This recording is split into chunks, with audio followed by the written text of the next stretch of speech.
नमस्ते तपाईँहरूलाई banking with Arjun हामी युट्युब च्यानलमा स्वागत गर्न चाहन्छु। धेरै दिनपछि म फेरि एउटा महत्त्वपूर्ण विषयवस्तु लिएर उपस्थित भएको छु। साथीहरू बिचमा एकदमै कार्यव्यस्तताको कारणले गर्दा मैले भिडियो निर्माण गर्न सकेको थिएन। अबदेखि म निरन्तर रूपमा भिडियोहरू ल्याउने प्रयास गर्नेछु है त साथीहरू। तपाईँले देखिसक्नु भएको छ स्क्रिनमा आजको विषयवस्तु भनेको मैक्रो इकोनोमिक इन्डिकेटर यानि कि समष्टिगत आर्थिक परिसूचक रहेको छ। त्यसको बारेमा आजको यस भिडियोमा चर्चा गरिनेछ साथीहरू। यसमा चाहिँ विशेष गरेर यी चारवटा क्वेसनहरूको बारेमा चर्चा गरिनेछ। पहिलो हो समष्टिगत आर्थिक परिसूचक भन्नाले के बुझिन्छ यानि कि मैक्रो इकोनोमिक इन्डिकेटर भन्नाले के हो, अथवा अर्को प्रश्न छ समष्टिगत आर्थिक परिसूचकको अध्ययन किन गर्न आवश्यक छ, किन अध्ययन गर्नुपर्छ, वा भन्नुहोस् यसका आवश्यकताहरू। यसका भन्नाले समष्टिगत आर्थिक परिसूचकका आवश्यकता किन हो। त्यसैगरी क्वेसन नम्बर 3 छ समष्टिगत आर्थिक परिसूचक भन्नाले के बुझिन्छ, यसका अवयवहरू, प्रमुख कम्पोनेन्टहरू, प्रमुख तत्त्वहरू के कस्ता रहेका छन् भन्ने बारेमा रहनेछ भने अन्त्यमा चाहिँ समष्टिगत आर्थिक परिसूचकको अवस्था के कस्तो रहेको छ, present condition of macro economic indicator भनेर यस भिडियोमा हुनेछ। साथीहरू आउनुहोस् ढिला नगरी विषयवस्तुतिर नै जाउँ है त। सुरुमा तपाईँहरूलाई यहाँ समष्टिगत आर्थिक परिसूचकको बारेमा यहाँ छोटो दुईटा डेफिनेसनहरू राखिएको छ। के हो त समष्टिगत आर्थिक परिसूचक यानि कि मैक्रो इकोनोमिक इन्डिकेटर भनेको के हो त भन्ने सन्दर्भमा समष्टिगत आर्थिक परिसूचकहरू अर्थतन्त्रको स्वास्थ्य मापनका यानि कि हेल्थ मेजरमेन्टका प्रमुख परिसूचकहरू हुन्। कुनै निश्चित अवधिमा खास अर्थतन्त्रको प्रतिबिम्बित गर्न प्रयोग गरिने तथ्याङ्क र आर्थिक चरहरूलाई समष्टिगत आर्थिक सूचक यानि कि समष्टिगत आर्थिक परिसूचक भनेर भनिन्छ। यो चाहिँ के रहेछ भन्दाखेरि समष्टिगत आर्थिक परिसूचक यानि कि मैक्रो इकोनोमिक इन्डिकेटर एमइआई भन्छ। ती चाहिँ अर्थतन्त्रको हेल्थ के छ त, अर्थतन्त्रको स्वास्थ्यको अवस्था के छ, जसरी मानव शरीरमा हाम्रो समग्र स्वास्थ्यको अवस्था कसरी मापन गरिन्छ भनेर विभिन्न किसिमका टेस्टहरू गरिन्छ भने जस्तै अर्थतन्त्रमा पनि ती कुराहरूलाई थाहा पाउनका लागि अर्थतन्त्रका विभिन्न भेरिएबलहरूको अध्ययन गर्नुपर्ने हुन्छ। तिनै अध्ययनहरूको तिनै चरहरूको लाई प्रतिबिम्बित गर्ने, प्रतिनिधित्व गर्ने सूचक नै के हुन् त समष्टिगत आर्थिक परिसूचकहरू हुन्। र समष्टिगत आर्थिक सूचक भनेका के हुन्, अर्थतन्त्रको स्वास्थ्य मापन गर्ने एउटा प्रमुख परिसूचकहरू हुन्। यसले चाहिँ कुनै निश्चित अवधि भनेको एक आर्थिक वर्षको हुनसक्छ। जस्तो आर्थिक वर्ष 2081-82मा के कस्तो अवस्था छ, अथवा भन्नुहोस् 82-83को आर्थिक वर्ष 82-83मा के कस्तो अवस्था छ भन्ने बारेमा प्रतिबिम्बित गर्ने भए यी सूचकहरूले, यी परिसूचकहरूले चाहिँ त्यस कारणले गर्दा महत्त्वपूर्ण सूचक हुन्छन्। कुनै पनि अर्थतन्त्रको अवस्था यानि कि हेल्थ कन्डिसन थाहा पाउनको लागि यी सूचकहरू अध्ययन गर्नु आवश्यक हुन्छ। त्यसैले नै समष्टिगत आर्थिक परिसूचक हुन्छ भन्ने भयो। त्यस्ता परिसूचकहरू देशको आर्थिक कार्यसम्पादको विश्लेषण र अन्तर्राष्ट्रिय तुलनाका लागि पनि उपयोगी हुने भए त्यसैले समष्टिगत आर्थिक परिसूचकले अर्थतन्त्रका विभिन्न क्षेत्रहरूलाई प्रतिनिधित्व गर्ने विभिन्न चरहरू समावेश गर्दछ। त अर्थतन्त्रका समष्टिगत पक्षहरूको बारेमा जानकारी दिने सूचकलाई वास्तवमा समष्टिगत आर्थिक परिसूचक भनेर भनियो। समग्रमा के भन्दो रहेछ सामान्यतया भन्दाखेरि अर्थतन्त्रका समग्र पक्षहरूको बारेमा, जस्तो वास्तविक क्षेत्रको बारेमा, तपाईँको मौद्रिक क्षेत्रको बारेमा, तपाईँको बाह्य क्षेत्रको बारेमा, तपाईँको सरकारी क्षेत्रको बारेमा, यी क्षेत्रहरूको बारेमा तपाईँको जानकारी दिने जति पनि सूचकहरू छन् ती सूचकलाई नै समष्टिगत आर्थिक परिसूचक भनेर भनिने भयो। यो त थियो समष्टिगत आर्थिक परिसूचक भनेको के हो भनेर। अब समष्टिगत आर्थिक परिसूचकहरूको अध्ययन गर्नका कारणहरू के हुन् त, समष्टिगत आर्थिक परिसूचकहरूको आवश्यकता किन पर्यो त, कुनै पनि निश्चित समयावधिमा यसको अध्ययन गर्नु किन पर्यो त, यसको हेल्थ मेजरमेन्ट राम्रो छ कि छैन भनेर मापन गर्नु किन आवश्यक पर्यो भन्ने सन्दर्भमा जाउँ। यसका आवश्यकताहरू, यसका कारणहरू। समष्टिगत आर्थिक परिसूचकहरू राज्यको सबै खाले आर्थिक नीतिहरू निर्माण गर्न आवश्यक पर्ने निर्णयहरू लिने आधारहरू हुन्। यस्ता परिसूचकले अर्थतन्त्रको वास्तविक आकार, सबल, दुर्बल पक्षको बारेमा जानकारी दिन्छन्, जसबाट मुलुकको आर्थिक वृद्धि, आर्थिक विकासका आधारहरू निर्माण गर्न सकिन्छ। यस पृष्ठभूमिमा रहेर समष्टिगत आर्थिक परिसूचकहरूका आवश्यकताहरूलाई निम्नानुसार बुदागत रूपमा उल्लेख गर्न सकिन्छ भनेर यहाँ ती समष्टिगत आर्थिक परिसूचकका आवश्यकताहरू, यसका सान्दर्भिकताहरूलाई यहाँ उल्लेख गरिएका छन्, औचित्यताहरूलाई। सबैभन्दा पहिलो रहेको छ देशको समग्र आर्थिक स्थितिको यथार्थ चित्रण प्राप्त गर्न यसको अध्ययन गरिन्छ। त्यसैगरी 2 नम्बरमा यथार्थ चित्रणबाट आवश्यक नीतिगत रूपान्तरण गर्न। त्यसैगरी अर्को रहेको छ विभिन्न विकास योजनाहरू निर्माण गर्नका लागि। त्यसैगरी अर्को रहेको छ राज्यको अर्थतन्त्रमा देखा पर्न सक्ने विभिन्न क्षेत्रका घर्षण यानि कि फ्रिक्सनको न्यूनीकरण गर्दै दिगो आर्थिक विकासको आधार निर्माण गर्नका लागि। त्यसैगरी अर्को रहेको छ विभिन्न आर्थिक नीतिका प्रभावकारिताहरूको मूल्याङ्कन गर्नका लागि विभिन्न आर्थिक नीतिहरू हुन्छन्, जस्तो मौद्रिक नीति हुने भयो, आर्थिक नीतिभित्र तपाईँको वित्त नीति हुने भयो र विभिन्न किसिमका सेक्टरल पोलिसीहरू पर्छन्, यानि कि क्षेत्रगत नीतिहरू पर्छन्। हो ती नीतिहरूको प्रभावकारिता कस्तो छ त, मौद्रिक नीतिको प्रभावकारिता कस्तो छ, आर्थिक तपाईँको वित्त नीतिको प्रभावकारिता कस्तो छ र क्षेत्रगत नीतिभित्र पनि विभिन्न किसिमका नीतिहरू पर्छन्, कृषि नीति, पर्यटन नीति, वाणिज्य नीति लगायतका नीतिहरूको प्रभावकारिताको मूल्याङ्कन गर्न पनि यसको आवश्यकता पर्दछ। त्यसैगरी अर्को अर्थतन्त्रका तुलनात्मक लाभका क्षेत्रहरूको पहिचान गरी प्रभावकारिता अभिवृद्धि गर्न तुलनात्मक कम्पिटेटिभ एडभान्टेजका क्षेत्रहरू हुन सक्छन्, जस्तो पर्यटन हुनसक्छ, हाइड्रो हुनसक्छ हैन, लगायतका अन्य कम्पिटेटिभ सेक्टरहरू हुन सक्छन् जसबाट तुलनात्मक लाभ ती क्षेत्रहरूको पहिचान गरी प्रभावकारिता अभिवृद्धि गर्न हुने भयो। त्यसैगरी अर्को हो अर्थतन्त्रको स्वरूप, त्यसको बनावट कस्तो छ, गति कस्तो छ, आयतनको बारेमा जानकारी पाउनु, जस्तो अर्थतन्त्रको यानि कि जीडीपीको आकार कस्तो छ, त्यसको स्वरूप कस्तो छ, जीडीपीभित्र पनि कृषि क्षेत्रको योगदान कति बढ्दै गइरहेको छ, घट्दै गइरहेको छ, तपाईँको उद्योग क्षेत्रको अवस्था के छ, तपाईँको सेवा क्षेत्रको अवस्था के छ भन्ने बारेमा थाहा पाउन, त्यसको संरचनाको बारेमा थाहा पाउन, त्यसको बनावट, त्यसका गतिको बारेमा थाहा पाउनको लागि पनि अध्ययन गरिने भयो। अर्को हो मुलुकको आर्थिक अवस्थाको बारेमा जानकारी राख्न। जब हामी समग्र मैक्रो इकोनोमिक इन्डिकेटरको बारेमा अध्ययन गर्छौँ तब यसले चाहिँ अर्थतन्त्रको मुलुकको कुनै पनि देशको अथवा कुनै पनि मुलुकको आर्थिक अवस्था कस्तो छ, हेल्थ कन्डिसन कस्तो छ, इकोनोमिक कन्डिसन कस्तो छ भन्ने बारेमा सजिलैसँग थाहा पाउन सक्ने भयौँ। त्यसैगरी अर्को हो अर्थव्यवस्थाको सबल र दुर्बल पक्षहरू हैन, सबल पक्षहरूमा के कस्ता रहेका छन् अर्थतन्त्रका, दुर्बल पक्ष के छन्, आर्थिक विकासका चुनौतीहरू के छन्, अर्थतन्त्रका चुनौतीहरू के छन्, समस्याहरू के छन्, ती बारेमा पहिचान गर्न सक्ने भयो र अन्य अर्थतन्त्रहरू तुलना गर्न सकिने भयो। त्यसैगरी अर्को हो आर्थिक परिसरको अन्तर सम्बन्धका बारेमा जानकारी राख्न। त्यसैगरी अर्को हो योजना तर्जुमा तथा प्रभावकारिता कार्यान्वयन गर्न। हेर्नुहोस् त आवधिक योजनाहरू तर्जुमा गर्ने गरिन्छ, तपाईँको अहिले 16औं योजना कार्यान्वयनमा छ 84-85 सम्म हैन। हो यी योजनाहरूको तर्जुमा गर्नका लागि तर्जुमा आधारहरू लिइन्छ विभिन्न किसिमको आर्थिक परिसरहरूलाई र त्यसको प्रभावकारी कार्यान्वयनको लागि पनि महत्त्वपूर्ण हुने भयो। अर्को हो आन्तरिक र बाह्य स्रोतलाई प्रभावित रूपमा परिचालन गर्न। त्यसैगरी अर्को हो अर्थतन्त्रका विभिन्न पक्षहरूको मूल्याङ्कन गर्न, पूर्वानुमान गर्न। त्यसैगरी अर्को हो अर्थतन्त्रमा देखिएका समस्याहरू पहिचान गरी समाधानका लागि उचित कदम चाल्न। त्यसैगरी अर्को हो सेकेन्ड लास्टमा सम्बन्धित निकायलाई जनउत्तरदायी बनाउने तथा सर्वसाधारणलाई अर्थतन्त्रका विविध पक्षहरूको बारेमा जानकारी गराउन। र अन्तिममा हो वास्तविक क्षेत्र, सरकारी क्षेत्र, मौद्रिक क्षेत्र र बाह्य क्षेत्रको अन्तर सम्बन्ध पहिचान गर्न, वासमौवा भन्छ को बारेमा थाहा पाउन भन्छ। यी भयो कुनै पनि देशको समष्टिगत आर्थिक परिसरको अध्ययन गर्नका कारणहरू र भन्यौँ। अब जाउँ समष्टिगत आर्थिक परिसरहरू के हुन्, त्यसका यी अवयवहरू के हुन् र तिनीहरूको अवस्था कस्तो छ भन्ने बारेमा हेरौँ। प्रत्येकको समष्टिगत आर्थिक परिसर यानि कि मैक्रो इकोनोमिक इन्डिकेटरहरू भनेका जम्मा 4वटा क्षेत्रमा हामी विभाजन गर्छौँ। ती 4वटा क्षेत्रहरू भनेका के हुन् भन्दाखेरि वास्तविक क्षेत्र हो यानि कि रियल सेक्टर हो, बाह्य क्षेत्र हो यानि कि एक्सटर्नल सेक्टर हो, सरकारी क्षेत्र हो गभर्नमेन्ट सेक्टर हो, मौद्रिक क्षेत्र हो मोनिटरी सेक्टर हो। अर्थतन्त्रका 4वटा क्षेत्र भनेका यिनै हुन्, वास्तविक क्षेत्र, बाह्य क्षेत्र, सरकारी क्षेत्र, मौद्रिक क्षेत्र, वास्तविक, बाह्य, सरकारी, मौद्रिक हैन। यी क्षेत्रहरूको बारेमा अब हेरौँ एक एक गरेर। त्योभन्दा पहिला माथि थोरै यहाँ ब्याकग्राउन्ड राखेको छु। अर्थतन्त्रका परिसरहरू अर्थतन्त्रका सबै क्षेत्रहरूको वास्तविक ऐना हुन्। जसरी एउटा ऐनाले हैन हामीलाई हाम्रो अनुहारमा हाम्रो एउटा आवरणलाई जसरी स्पष्ट रूपमा देखाउँछ कुनै पनि झुट नबोलिकन ऐनाले, त्यस्तै किसिमको अवस्था चाहिँ अर्थतन्त्रको समष्टिगत आर्थिक परिसरहरूले सबै कुराहरू देखाउने गर्छ, छर्लङ्ग देखाउँछ। त्यस्तै जसले अर्थतन्त्रको वास्तविक विकास, चुनौती, समस्या आदिको प्रतिबिम्बित प्रदान गर्दछ। अर्थतन्त्रका समग्र पक्षहरूलाई 4 प्रकारमा वर्गीकरण गरी समष्टिगत परिसरको बारेमा चर्चा गर्न सकिन्छ भनेर भने अर्थतन्त्रका 4वटा क्षेत्र भनेका वास्तविक क्षेत्र, बाह्य क्षेत्र, सरकारी क्षेत्र र मौद्रिक क्षेत्र गरेर 4वटा क्षेत्र रहेका छन्। अब हेरौँ यी प्रत्येक क्षेत्रहरूको बारेमा।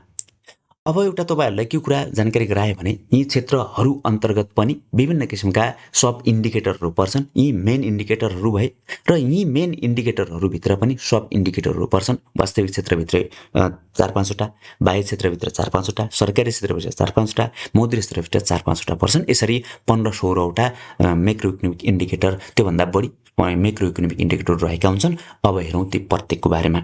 सबैभन्दा पहिला छ समष्टिगत आर्थिक परिषद यानि कि समष्टिगत आर्थिक परिषदको वास्तविक क्षेत्र एउटा इन्डिकेटर मध्येको वास्तविक क्षेत्र जसलाई रियल सेक्टर भन्छ।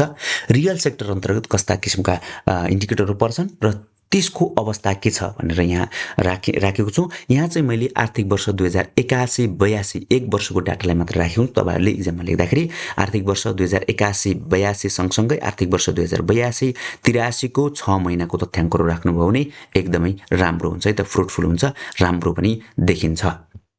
अब हेरौँ वास्तविक क्षेत्रको बारेमा। वास्तविक क्षेत्रसँग सम्बन्धित परिषदहरूले अर्थतन्त्रको वास्तविक तपाईँको रियल अर्थतन्त्रलाई दर्शाउँछन्। यस क्षेत्र अन्तर्गतका परिषदहरूलाई निम्नानुसार उल्लेख गर्न सकिन्छ। वास्तविक क्षेत्र अन्तर्गत पहिलो हो आर्थिक वृद्धि यानि कि इकोनोमिक ग्रोथ। अब इकोनोमिक ग्रोथ भने के हो, यसको अवस्था के छ अब हेरौँ। यो अर्थतन्त्रको वास्तविक उत्पादनमा भएको प्रतिशत हो। आर्थिक वर्ष 2081-82 मा आर्थिक वृद्धि दर 3.99% वृद्धि हुने राष्ट्रिय तथ्याङ्क कार्यालयले प्रारम्भिक अनुमान गरेको छ। पछिल्लो दशकमा नेपालको औसत आर्थिक वृद्धि दर 4% भन्दा माथि रहेको छ भनेर भन्यो। यो त भयो आर्थिक वृद्धि दर। तपाईहरुले इक्जाममा लेख्दाखेरि पनि यसरी नै छोटो तरिकाले लेख्नुपर्ने हुन्छ। अर्को हो जीडीपी, कुलग्रास उत्पादन भन्छ। कुलग्रास उत्पादन कुनै निश्चित समयावधिमा देशभित्र उत्पादन भएका सम्पूर्ण अन्तिम वस्तुता सेवाहरूको बजार मूल्यलाई जीडीपी भनिन्छ। आर्थिक वर्ष 81-82 मा जीडीपीको आकार 61 खर्ब 7 अर्ब पुग्ने अनुमान गरिएको छ। यो भन्दा अगाडि चाहिँ 57 खर्ब भन्दा अलि माथि थियो साथीहरू 80-81 मा, र 81-82 मा यो बढेर 3.99% ले बढेर चाहिँ 61 खर्ब 7 अर्ब पुग्ने अनुमान गरिएको छ। यसले अर्थतन्त्रको आकारलाई दर्शाउँछ। अहिले हेर्ने हो भने अर्थतन्त्रको आकार भनेको 61 खर्ब 7 अर्ब रहेको छ। त्यसैगरी अर्को इन्डिकेटर हो पर क्यापिटा इन्कम। यो राष्ट्रको औसत आय हो। यसले देशको क्रय शक्तिको मापन गर्दछ। आर्थिक वर्ष 81-82 मा यो 1496 अमेरिकी डलर पुग्ने अनुमान गरिएको छ। योभन्दा अगाडि 1456 थियो 80-81 मा भने अहिले चाहिँ यो बढेर 1496 पुग्ने अनुमान गरिएको छ। त्यसैगरी अर्को इन्डिकेटर हो इन्फ्लेसन यानि कि मुद्रास्फीति। यसले अर्थतन्त्रमा रहेका सम्पूर्ण वस्तुता सेवाहरूको औसत मूल्य स्तरमा भएको वृद्धिलाई जनाउँछ। आर्थिक वर्ष 2081-82 मा वार्षिक औसत उपभोक्ता मुद्रास्फीति 4.6% मा सीमित हुने अनुमान गरिएको छ भनेर भन्छ। त्यसैगरी बेरोजगारी दर अनइम्प्लोइमेन्ट रेट अर्को इन्डिकेटर। नेपाल श्रमशक्ति सर्वेक्षणको तथ्याङ्कअनुसार नेपालमा बेरोजगारीको दर भनेको 11.4% रहेको छ। 2010 र 11 मा गरिएको जुन सर्वेक्षण थियो सन् 2010-11 मा, यसमा चाहिँ 11.4% चाहिँ बेरोजगारी दर रहेको देखाउँछ। अहिले तथ्याङ्कहरूले अलि बढेको पनि देखाइरहेको छ। यो बेरोजगार रहेको श्रमशक्तिको खण्डलाई देखाउने सूचक हो भनेर भन्यो। यी त भए रियल सेक्टर अन्तर्गतका सब इन्डिकेटरहरू। लगभग 5वटा जति सब इन्डिकेटर यो रियल सेक्टर अन्तर्गत रहेका छन्। यो त थियो रियल सेक्टरको अवस्था। अब जाउँ हामी बाह्य क्षेत्रको अवस्था कस्तो रहेको छ। एक्सटर्नल सेक्टर भन्छ जसलाई बाह्य क्षेत्र। कुनै मुलुकको समग्र बाह्य जगतसँगको आर्थिक कारोबारको अवस्थालाई यसले दर्शाउने गर्छ। यस अन्तर्गत विशेष गरी निर्यात आयातको अवस्था, व्यापार घाटाको अवस्था, विदेशी मुद्रा सञ्चिति, शोधानन्तर स्थितिको अवस्था, चालु खाताको अवस्था, पुँजी खाताको अवस्था, विप्रेषण आप्रवाह, विनिमय दर र वैदेशिक लगानीको अवस्था जस्ता इन्डिकेटरहरू यस अन्तर्गत समावेश हुने भए। यसले चाहिँ के भन्यो भन्दाखेरि सुरुमै मुलुकको बाह्य जगतसँग यानि कि बाह्य देशहरूसँग को आर्थिक कारोबारको अवस्था के छ भन्ने कुरा यो बाह्य तपाईको एक्सटर्नल सेक्टरले देखाउने भयो। यस अन्तर्गत पहिलो हो वैदेशिक व्यापार, फरेन ट्रेड भन्छ। नेपालको वैदेशिक व्यापारको अवस्था हेर्दा निर्यातको तुलनामा आयातको अंश बढी भई व्यापार घाटा वृद्धि हुँदै गइरहेको अवस्था छ। तपाईँ हामीलाई थाहै छ हैन। नेपालको तपाईको व्यापार घाटा वैदेशिक व्यापारमा हेर्ने हो भने आयातको तुलनामा निर्यात एकदमै कम छ, जसमार्फत व्यापार घाटा एकदमै धेरै छ। आर्थिक वर्ष 81-82 को कुरा गर्ने हो भने कुल निर्यात रु 277 अर्ब 3 करोड मात्र रहेको थियो भने आयात चाहिँ 1804 अर्ब 12 करोड भई कुल व्यापार घाटा 1527 अर्ब 9 करोड रहेको छ। यसले व्यापार घाटा निरन्तर वृद्धि हुँदै गइरहेको देखाइरहेको छ। त्यसैगरी अर्को शोधानन्तर स्थिति ब्यालेन्स अफ पेमेन्ट भन्छ, बीओपी भन्छ। यसले कुनै पनि देशले विश्वका बाँकी देशहरूसँग गरेको आर्थिक कारोबारको विवरणलाई देखाउने काम गर्छ। यसमा चालु खाता, पुँजीगत खाता, वित्तीय खाता समावेश हुन्छ। आर्थिक वर्ष 2081-82 मा शोधानन्तर स्थिति चाहिँ तपाईको 594 अर्ब 54 करोडले बचतमा रहेको देखिन्छ। एकदमै यो पोजिटिभ कुरा हो हाम्रो लागि।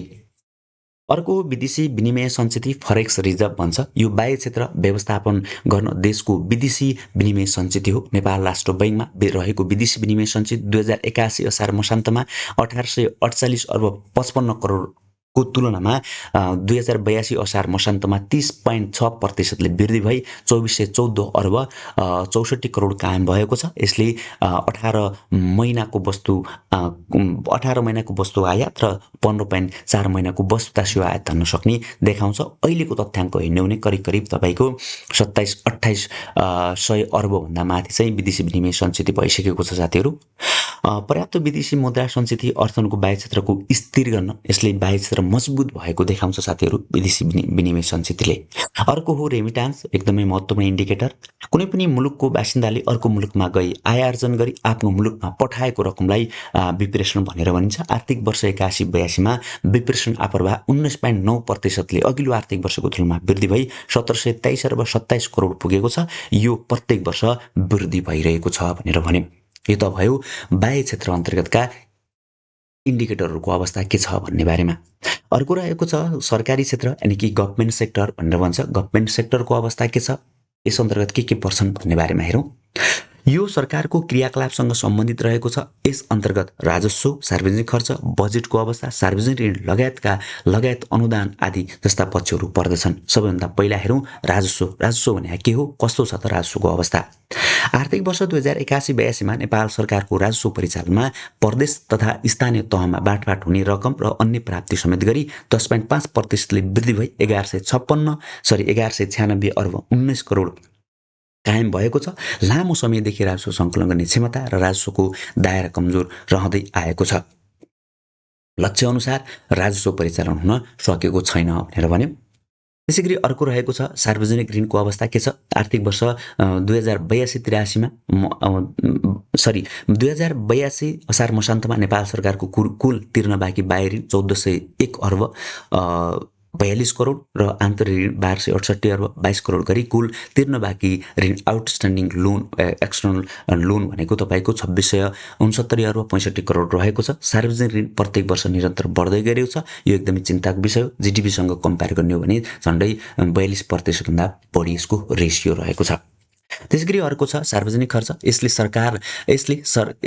योले चाहिँ सरकारले सामाजिक कल्याण वृद्धि गर्न गरेको कुल खर्च हो। आर्थिक वर्ष 81-82मा कुल सरकारी खर्च 9.3%ले वृद्धि भई 1523 अर्ब 11 करोड पुगेको छ, जसमा चालु खर्च 5.5%ले वृद्धि भई रु 1980 अर्ब 38 करोड पुगेको छ र पुँजीगत खर्च 16%ले वृद्धि भई 222 अर्ब 68 करोड पुगेको छ। यसले सरकारको कमजोर खर्च गर्ने क्षमतालाई जनाउँछ।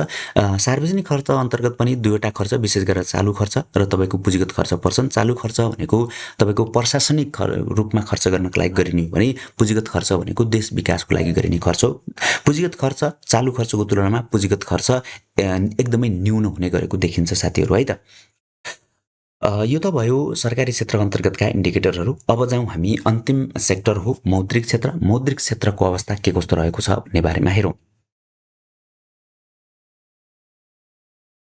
मौद्रिक क्षेत्र मुद्रा र बैङ्किङ प्रणालीसँग सम्बन्धित रहेको छ। यस अन्तर्गत मुद्रा प्रदाय यानि कि मनी सप्लाई, आन्तरिक कर्जा इन्टरनल क्रेडिट, निजी क्षेत्रमा गएको कर्जा, निक्षेप, ब्याजदर, तरलता व्यवस्थापन, वित्तीय पहुँच, वित्तीय विस्तार आदि पक्षहरू पर्दछन्। यसमा चाहिँ जस्तो मनी सप्लाईको कुरा गर्ने हो भने M2 को कुरा गर्ने हो भने करिब आर्थिक वर्ष 2081-82मा करिब 12.5%ले वृद्धि भएको देखाउँछ अघिल्लो आर्थिक वर्षको तुलनामा। त्यसैगरी ब्याजदरका कुराहरू गर्ने हो भने आर्थिक वर्ष 2081 असार को तुलनामा चाहिँ 2082 असारमा चाहिँ अल्पकालीन ब्याजदरहरू घटेका छन्। त्यसैगरी वित्तीय पहुँचको कुरा गर्ने हो, वित्तीय पहुँचमा चाहिँ 753वटै स्थानीय तहहरूमध्ये 753वटै स्थानीय तह वाणिज्य बैङ्कको शाखाहरू विस्तार भएको छ भने 2082 असार मसान्तसम्ममा 11,526वटा बैंक वित्तीय संस्थाका शाखाहरू रहेका छन्।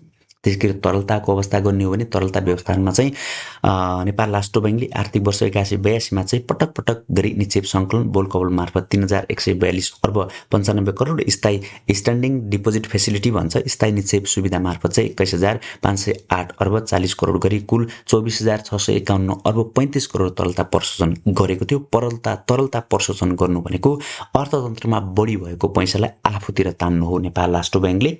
24,651 अर्ब 65 करोड चाहिँ आफूतिर तानेको छ भने सोही अवधिमा ओभरनाइट तरलता सुविधा मार्फत 2 अर्ब 70 करोड चाहिँ तरलता प्रवाह गरेको छ, बजारमा पैसा पनि पठाउने काम गरेको छ साथीहरू। यसरी समष्टिगत आर्थिक यस भिडियो मार्फत चाहिँ हामीले समष्टिगत आर्थिक परिषद यानि कि मैक्रो इकोनोमिक इन्डिकेटरहरूको बारेमा यहाँ चर्चा गऱ्यौँ। यिनीहरूको वर्तमान अवस्था कस्तो छ विथ डेटा वाइज हामीले डिस्कसन गरेका छौँ साथीहरू। भिडियो के कस्तो लाग्यो, भिडियो मन परेमा लाइक गर्नु नबिर्सिनु होला, धेरैभन्दा धेरै साथीहरूको माझमा पुर्याउनको लागि सेयर गर्नु नबिर्सिनु होला। तपाईँले कुन टपिकमा भिडियो चाहेको छ त्यसलाई त्यो टपिकको विषय चाहिँ कमेन्टमा कमेन्ट गर्नुहोला र यस्तै यस्तै भिडियोहरूका लागि यो banking with Arjun Dhami YouTube च्यानललाई सब्सक्राइब गर्न चाहिँ नबिर्सिनु होला है त। यस्तै किसिमका भिडियोहरू आगामी दिनमा आउँदै रहनेछन्।